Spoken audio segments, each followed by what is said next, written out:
Atlantic মহাসাগরের দুই পারেই ব্যাপক তোলপাড় ঘটাচ্ছে প্রয়াত মার্কিন বিনিয়োগকারী জেফ্রি এপস্টেইন সংক্রান্ত সম্প্রতি প্রকাশিত ফাইলগুলো। দণ্ডপ্রাপ্ত ওই যৌন অপরাধীর সঙ্গে সম্পর্কের জেরে বিভিন্ন দেশের বেশ কয়েকজন রাজনৈতিক ব্যক্তিত্ব পদত্যাগ করতে বাধ্য হয়েছেন।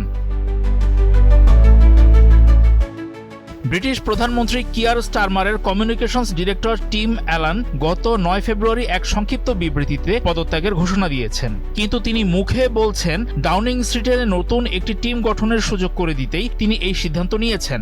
অ্যালান 2025 সালের সেপ্টেম্বরে এই পদে যোগ দিয়েছিলেন এবং মাত্র 5 মাস দায়িত্ব পালন করতে পেরেছেন।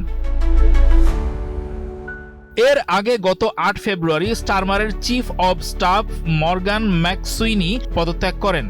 যুক্তরাষ্ট্রে পিটার ম্যান্ডেলসনকে রাষ্ট্রদূত হিসেবে নিয়োগ দেওয়া নিয়ে বিতর্কের জেরে তিনি সরে দাঁড়ান। স্টারমার বর্তমানে তার দুই ডেপুটি চিফ অব স্টাফ জিল কথবার্টসন এবং বিদ্যা অ্যালেক্সনকে ভারপ্রাপ্ত চিফ অব স্টাফ হিসেবে দায়িত্ব পালনের অনুরোধ জানিয়েছেন।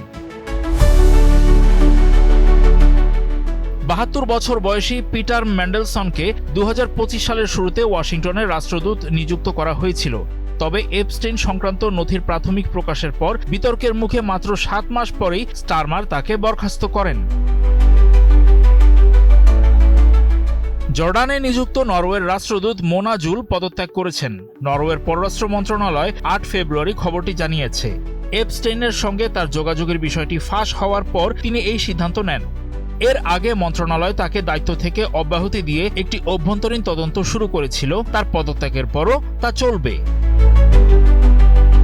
নরওয়ের সাবেক পররাষ্ট্রমন্ত্রী ও বর্তমানে ওয়ার্ল্ড ইকোনমিক ফোরামের প্রেসিডেন্ট বোর্জ ব্রেন্ডে এবং সাবেক প্রধানমন্ত্রী থরবর্জন ইয়াগল্যান্ডও এপস্টেইন ইস্যুতে জড়িত বলে জানা গেছে। নরওয়ের অর্থনৈতিক ও পরিবেশগত অপরাধ তদন্ত সংস্থা গত 5 ফেব্রুয়ারি জানিয়েছে, নতুন নথির তথ্যের ভিত্তিতে ইয়াগল্যান্ডের বিরুদ্ধে গুরুতর দুর্নীতির অভিযোগে তদন্ত শুরু করা হয়েছে। ফ্রান্সের সাবেক সংস্কৃতি মন্ত্রী জ্যাক ল্যাং প্যারিস ভিত্তিক সাংস্কৃতিক প্রতিষ্ঠান আরব ওয়ার্ল্ড ইনস্টিটিউটের প্রেসিডেন্টের পদ থেকে সরে দাঁড়ানোর প্রস্তাব দিয়েছেন। ফরাসি সংবাদ মাধ্যমের খবর অনুযায়ী এপস্টেইন মামলার নথিতে তার নাম আসার পর তিনি এই সিদ্ধান্ত নেন। ফ্রান্সের জাতীয় আর্থিক প্রসিকিউটর অফিস ল্যাং এবং তার মেয়ের বিরুদ্ধে গুরুতর কর ফাঁকি ও অর্থ পাচারের সন্দেহে প্রাথমিক তদন্ত শুরু করেছে।